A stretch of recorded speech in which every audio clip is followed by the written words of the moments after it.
everyone, and welcome back to my channel. Today I decided I would share with you guys my recipe for fried saltfish. Now if you guys want to see how to make bake, which is traditionally served with fried saltfish, I'm going to have the recipe linked right up here in this screen. So go ahead and click that and you can make it with your fried saltfish.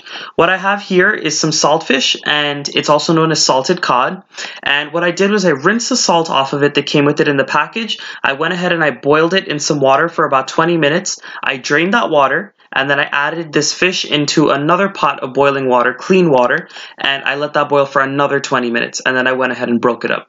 And what I have here is some sliced cabbage and some grated carrots. These are not traditional, but I like to add them into mine. And I have some sliced onions, chopped garlic, sliced scallions, some salt and black pepper to taste, and I have 3 Wiri peppers here. Now, I wanted to show you guys what they look like whole. These peppers are beautiful and red and plump. I just picked them off my tree. So I just wanted to show you guys what they look like in their fresh state. So I'll be using about 3 of them. And let's get cooking. I hope you guys enjoy this recipe. What I'm doing here is I'm adding in some oil into my pot. And if you would like, you could use a non-stick pan for this because the saltfish does tend to stick in certain pots. So if you use the non-stick, it will also allow you to use less oil. And I know a lot of people nowadays are health conscious, so that would be a good option for you. What I'm going to do here is on a medium-high heat, I'm going to brown the saltfish in this oil, and I'm going to let it get nice and crispy on the edges, and I want to see really brown edges on this. So I'm going to do this for about 8 to 10 minutes, and I'm going to come back and show you what this looks like. It's been about 10 minutes now, and my saltfish has gotten nice and crispy on the edges. I did want to mention that the traditional way of making fried saltfish requires you to keep on adding oil into the pot until that saltfish gets really dry and crispy. I personally do not like to use a lot of oil in my cooking, so I'm totally fine with this. I'm not going to keep adding oil until it gets super dark and crispy on the edges. I'm totally fine with this texture. What I'm going to do is I've moved my saltfish off to the side of the pot. I've added in just a drop more oil into the other side of the pot, and I went ahead and I added in my chopped garlic, and I chopped up those Wiri peppers, and I just stirred them around just until they turned a little aromatic. At this point, I'm adding in all of my sliced onions.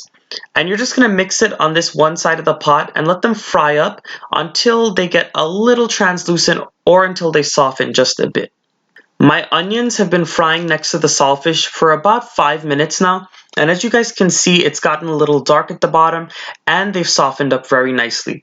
So what I'm going to do now is I'm going to combine everything in the pot. I'm going to move the onions and the saltfish and bring them all together. So what we're going to do now is we're just going to let this mixture fry up really quickly. You just want those flavors to marry. And then you're going to go straight in with all of your chopped cabbage. Now, as I said before, the cabbage and these carrots that I'm about to add in, they are not traditional to regular fried saltfish. What I like to do is I like to add them in because I like to add veggies to my dishes. So this is a way for me to do that. It also helps to fill out the dish if you don't have a lot of saltfish. I also went ahead and I added in my chopped scallions, and I'm going in to season with some black pepper. Remember, you could use as much or as little as you would like.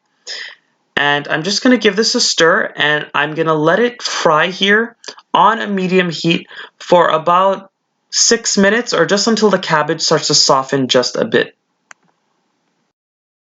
This is what your saltfish mixture should look like after about 6 minutes of frying on a medium heat. Remember, you want to keep your heat regulated so this way this mixture doesn't burn at this point. What I'm doing now is I'm adding in just about a 1/4 cup of water. It's very little because I do not want a lot of gravy in this. I actually want it pretty dry. So what I'm going to do now is I'm going to cover this and I'm going to let it cook for about 20 to 25 minutes on a medium heat, and then I'll show you guys what that looks like. This is what my mixture looked like after exactly 20 minutes of cooking. As you guys can see, that cabbage has wilted down perfectly. What I'm going to do is I'm adding in just a little bit of tomato paste now. It's very little, and this is totally optional. I just added it because this mixture was a little too light for my liking. I wanted to have a little more color. So I'm going to go ahead and I'm going to let this mixture fry uncovered for another 2 minutes just until it dries up a little more, and then this mixture will be done. So once it's done, I'm going to dish it out and I'm going to show you guys what it looks like. Alright guys, this is my finished saltfish and it looks so good. I wanted to tell you guys that I did not add any salt because when I tasted it, it didn't need it. Now, if you wanted to add salt, you could. Salt is totally optional in this dish because depending on the type of saltfish you get, you might not need to add any. So I hope you guys enjoyed this recipe. Please go ahead and give it a thumbs up. Subscribe to my channel if you haven't done so yet, and make sure to comment down below on what you guys would like to see next. Once again, thanks for watching, guys.